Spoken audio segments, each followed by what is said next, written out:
Abrimos una nueva edición de Café Financiero con toda la información necesaria para cuidar tu dinero. Hoy Yamila Scala nos va a brindar algunas recomendaciones para bajar el costo de tu seguro para el auto. También Juan Pablo Piceta nos va a contar cómo viene evolucionando el costo de la construcción en dólares y las oportunidades que hay para aquellas personas que necesitan remodelar sus hogares. También Patricio Dassinger va a repasar lo sucedido en los mercados de capitales. Y en el último bloque vamos a conversar con el economista Luis Seco para analizar las principales noticias económicas de los últimos días. Comenzamos entonces con la información relativa al costo de la construcción en dólares, que ha bajado fuertemente en estos últimos años, lo que brinda una oportunidad para todas aquellas personas que tienen que hacer alguna reforma, alguna remodelación en sus hogares y cuentan con dólares guardados. Juan, ¿qué tal? ¿Cómo andás? ¿Cómo estás, Ale? Bueno, la pandemia nos obligó a quedarnos en nuestras casas y desde ese momento, desde que arrancó esta pesadilla, empezamos a hacer compras para refaccionar, equiparnos y pasarla un poquito mejor, ¿no? Casualmente llegó un momento en el que coincidió la devaluación, esta depreciación del peso coincidió con un pico histórico de caída en el valor de las refacciones, ¿no? Si un día quisiéramos hacer una refacción en nuestras casas, en este caso en particular cocina y baño, es una muy buena oportunidad para hacerlo en este momento. Estos son en base a un informe de reporte inmobiliario, ¿no? Es una consultora, operadora de mercado que conoce mucho de costos de construcción. Y bueno, el indicativo de esto es que comparando con a principios de 2018, que fue el momento que más valorizado estaba el costo de los materiales, ¿no? Estamos hablando de si quisiéramos refaccionar la cocina a todo trapo, ¿no? Grifería, pintura, revestimientos. En ese momento estaba en torno a los $17.000, por ejemplo, si quisiéramos refaccionar cocina y baño. Ahora ese valor está en torno a los $7.720.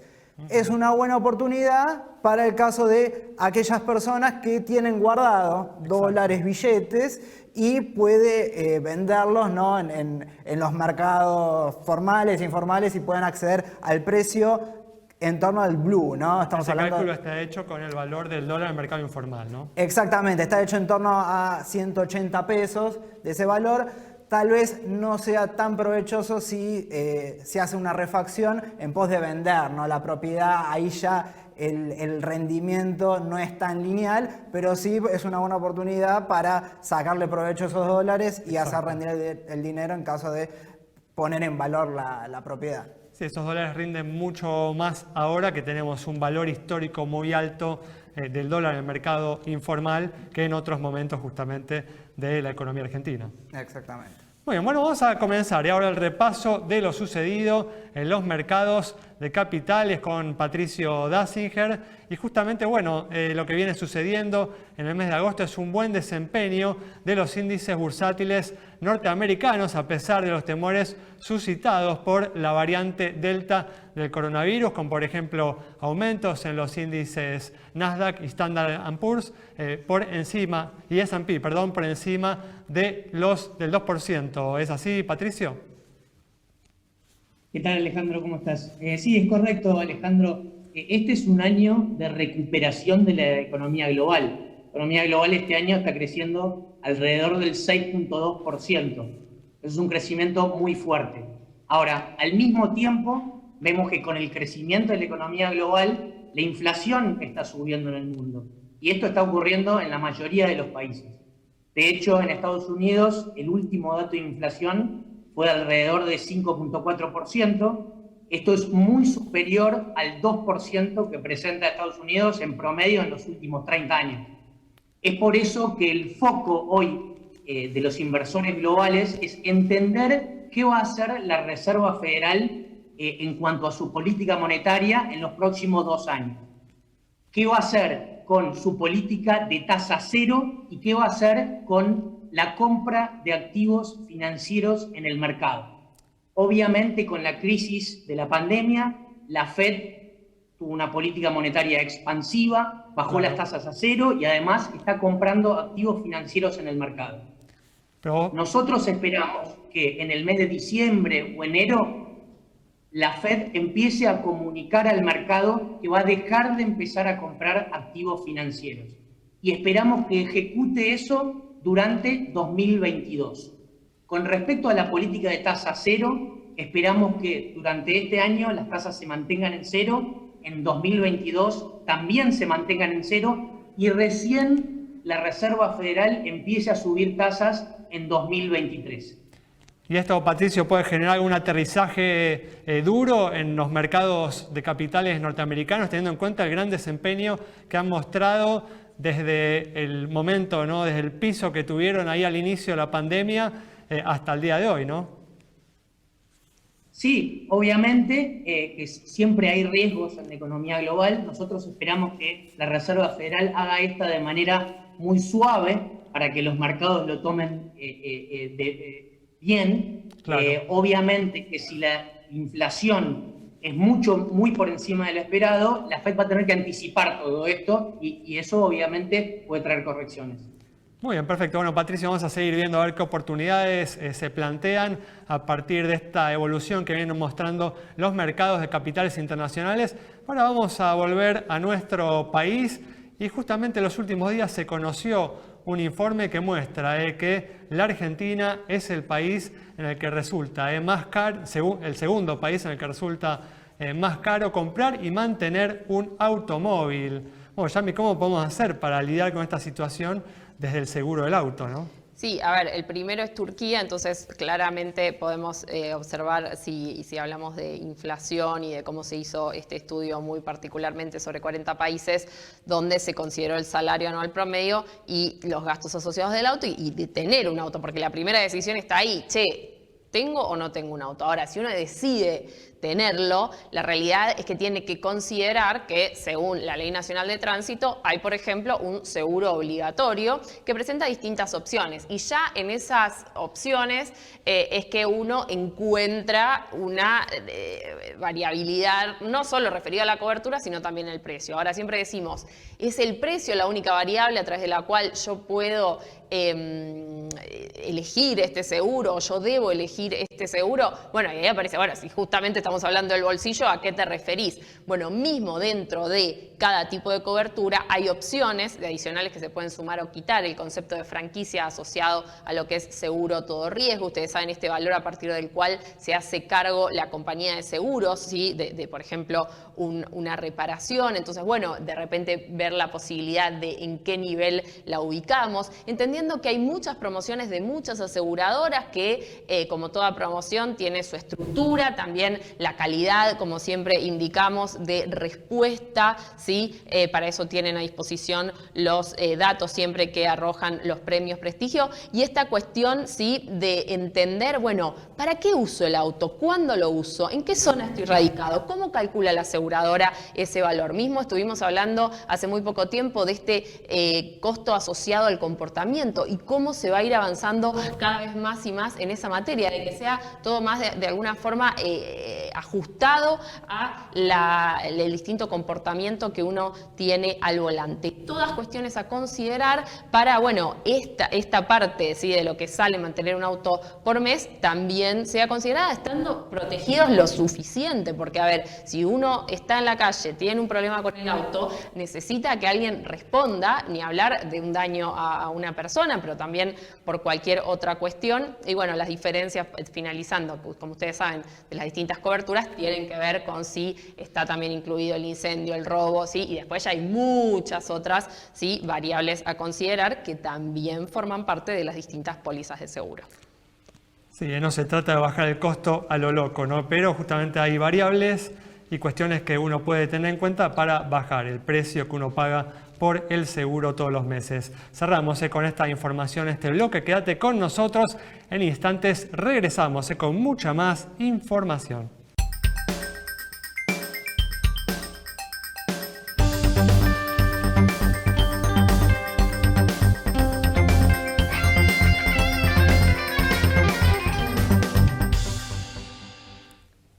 Abrimos este bloque con una novedad del mercado bancario. Dentro de algunas semanas se podrá realizar transferencias entre cuentas utilizando el código QR. Juan, una novedad que va a simplificar justamente este tipo de transacciones. Sí, Ale. Bueno, como sabemos, cuando una tecnología permite ofrecer soluciones, es barata, ¿no?, y es eficiente, empieza a generalizarse en todo tipo de ámbitos. Y es lo que viene pasando con todos los pagos digitales en general.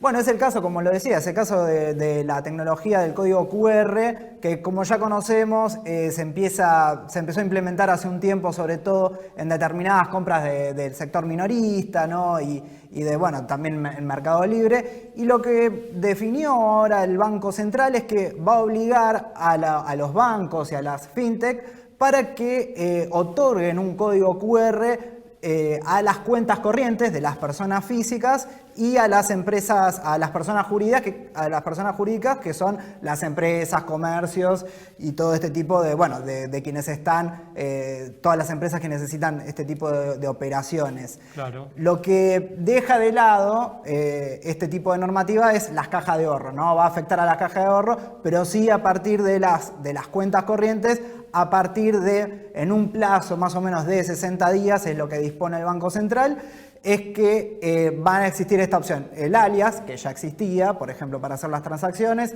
la CBU, y ahora va a estar el código QR. Sin duda una opción mucho más sencilla, ¿no?, que el CBU, sin lugar a dudas, después que el código alias también, ¿no? Sí, es un lío porque es pasar esos datos, recordarlos. En esto, como sabemos, el código QR es muy sencillo, es escanear esa imagen y es inmediato, algo súper importante para los comercios, ¿no?, que siempre con lo que tiene que ver con el procesamiento de pagos electrónicos, siempre tienen algún tipo de demora. Como sabemos, el código QR es inmediato y como otro tipo de pagos electrónicos también te evita otro tipo de costos como es el manejo del efectivo, la seguridad, el transporte, así que es una buena noticia en general para todos estos operadores del mercado.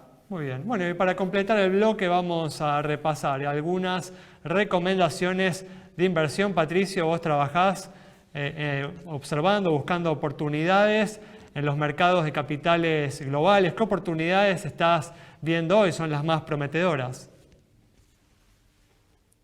Alejandro, sigo encontrando muy buenas ideas de inversión en acciones latinoamericanas. Y esto es principalmente por 3 puntos. Dale, el primero, la economía en Latinoamérica se viene recuperando muy bien.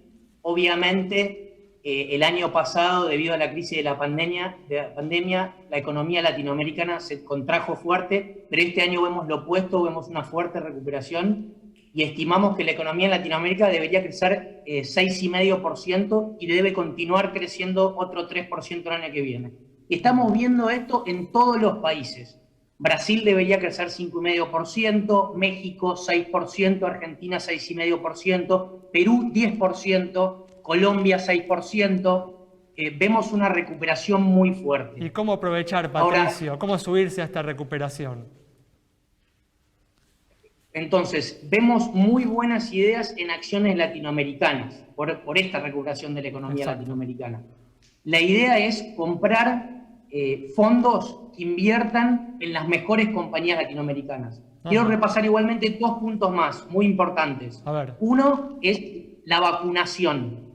¿Por qué Latinoamérica está andando muy bien y las economías se están recuperando mucho más de lo esperado?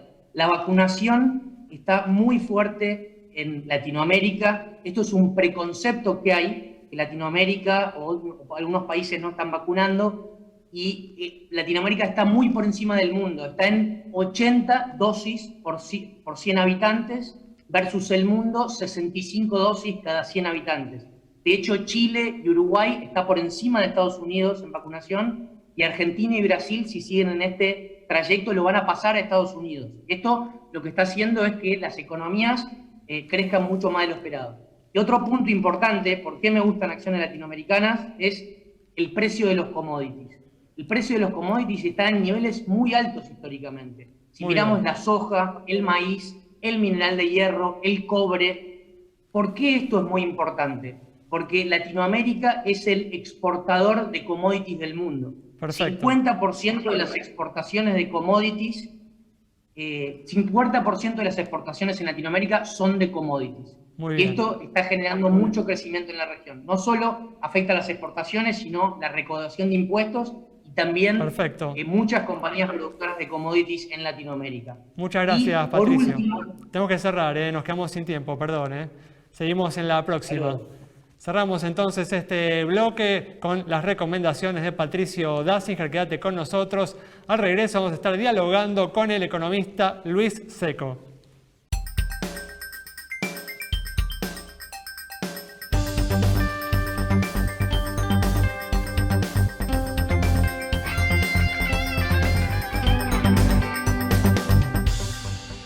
Arrancamos este último bloque ya con la presencia del economista Luis Seco para analizar los hechos más destacados en materia económica de estos últimos días. Luis, ¿qué tal? ¿Cómo andás? ¿Qué tal? Muchas gracias por invitarme. Gracias a vos por atendernos una vez más. Y una semana con algunos datos positivos en materia económica. Llegaron finalmente los 4.300 millones de dólares del paquete de ayuda global del Fondo Monetario Internacional y también hubo una leve caída del riesgo país a partir de los rumores de que se está muy cerca de un acuerdo con el organismo para refinanciar la deuda vigente. ¿Ves, Luis, motivos para un moderado optimismo? Yo creo que, digamos, el acuerdo con el fondo, o la aproximación al acuerdo con el fondo es positiva. De todas maneras, el aumento de las reservas es un aumento de las reservas a nivel bruto, pero no a nivel neto. Esto quiere decir que esas reservas o estos dólares que transfirió vía derechos especiales de giro el Fondo Monetario no están disponibles para abastecer al mercado, por lo tanto la escasez de dólares seguirá siendo un hecho. Si vos mirás las reservas netas del Banco Central, hoy siguen siendo, a pesar de todo, a pesar de un boom de liquidaciones de dólares del agro, siguen siendo menos de la mitad de las que había cuando asumió Alberto Fernández. Por lo tanto, mucho margen para el optimismo no hay. Me parece que sí, en las últimas declaraciones del ministro, como que el ministro empieza a abrir, digamos, un compás de espera de nuevo con el acuerdo con el fondo, algo que había quedado un poco desdibujado en el tiempo, y eso es positivo. Ahora, permitime ser un poco escéptico, el papel resiste cualquier cosa, ¿no? O sea, una deuda, un acuerdo con el fondo que renegocie la deuda de Argentina con el organismo no es estrictamente un punto de inflexión, o no creo que vaya a ser un punto de inflexión en lo que son las expectativas que tenemos sobre el futuro, sino que habrá que ver hasta dónde está dispuesto el gobierno a cumplir con aquello que se comprometa, ¿no? Pero bueno, también son importantes también los detalles, ¿no?, de ese acuerdo. Eso podría mostrar un rumbo, una señal, ¿no? Claro, por eso te digo, o sea, siempre Argentina, yo a veces en el debate de que la culpa de que Argentina está como está la tiene el fondo, no por ahora, no por lo de Macri, sino desde siempre. Yo siempre digo que Argentina nunca cumplió un acuerdo con el fondo, o sea que no podemos echarle la culpa al fondo y no sabemos qué hubiera pasado si hubiéramos cumplido, porque nunca lo hicimos. Entonces, como te dije antes, el papel resiste cualquier cosa, los gobiernos muchas veces y el organismo firman acuerdos, incluso a sabiendas, te diría, de que no se va a cumplir, y me parece que es un gobierno que tiene poca credibilidad, con lo cual un acuerdo con el fondo podría darle un empujón de credibilidad a las políticas públicas, pero creo que vamos a estar todos muy pendientes y esperar para creer, ¿no? O sea, ver si realmente se cumple con aquello que se establezca, sobre todo en materia de consolidación fiscal y monetaria. O sea, el problema de Argentina es que tiene una dinámica macro que hoy es insostenible y que habrá que ver si post acuerdo con el fondo se vira un poco, se cambia un poco de rumbo para que se vuelva sostenible, ¿no? Claro. Justamente, Luis, ¿cómo te va? En estos días surgió el concepto de derechos especiales de giro, en los medios me refiero.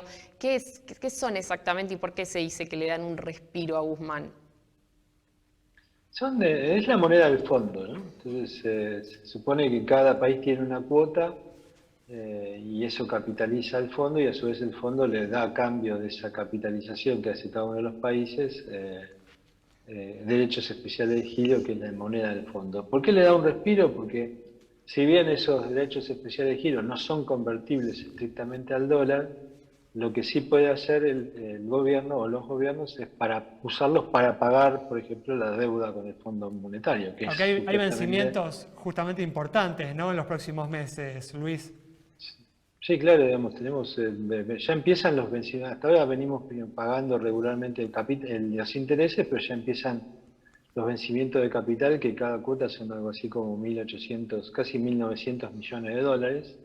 Y eso va a permitir que Argentina pueda firmar esas cuotas, pueda pagar esos vencimientos de capital, que de otra manera estaría muy ajustada para poder pagar.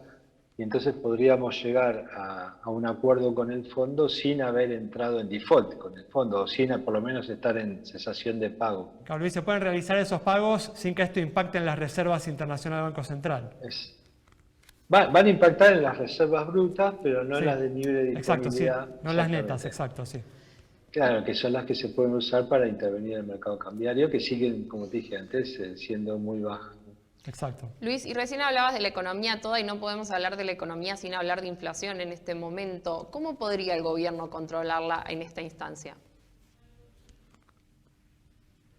Mira, Guzmán hizo todo lo posible, ¿no? Centró su ataque, por lo menos su idea de contención inflacionaria sobre 3 pilares. Uno era la austeridad fiscal y monetaria, la promesa de bajar el déficit y bajar la emisión, cosa que por lo menos en los primeros 6 meses del año lo vimos. Después el control de los precios precisamente controlados o regulados, las tarifas públicas congeladas. Y tercero, la idea que tenían de atrasar el tipo de cambio, por lo menos de mantener el tipo de cambio oficial lo más fijo, lo más tranquilo posible.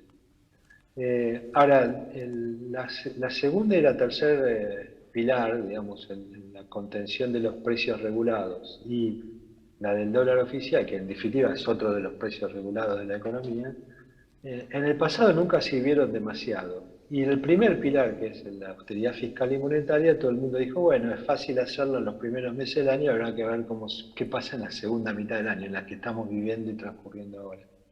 Y como te decía antes, como es un gobierno que no tiene mucha confianza, no despierta confianza, credibilidad, era más que nada decir, bueno, que le creemos al ministro. Ahora lo que estamos viendo es que empezó de nuevo a haber cierta laxitud fiscal, cierta laxitud monetaria, con lo cual el ministro va a tener que reafirmar ese compromiso hacia adelante, como decía muy bien antes, la idea de un acuerdo podría ayudar a mantener las expectativas calmas, pero me parece que el gran problema que tenemos hoy es que una gran parte de la sociedad argentina no confía en que el gobierno pueda controlar la inflación porque usa instrumentos o recetas que en el pasado no lo lograron. Entonces es como que esta suerte de empecinamiento prescriptivo que tiene la Argentina, de seguir con las mismas recetas todo el tiempo, no te ayuda a generar confianza. Porque uno dice, bueno, duran un poco. Muy bien. Hay que ver qué pasa después, ¿no?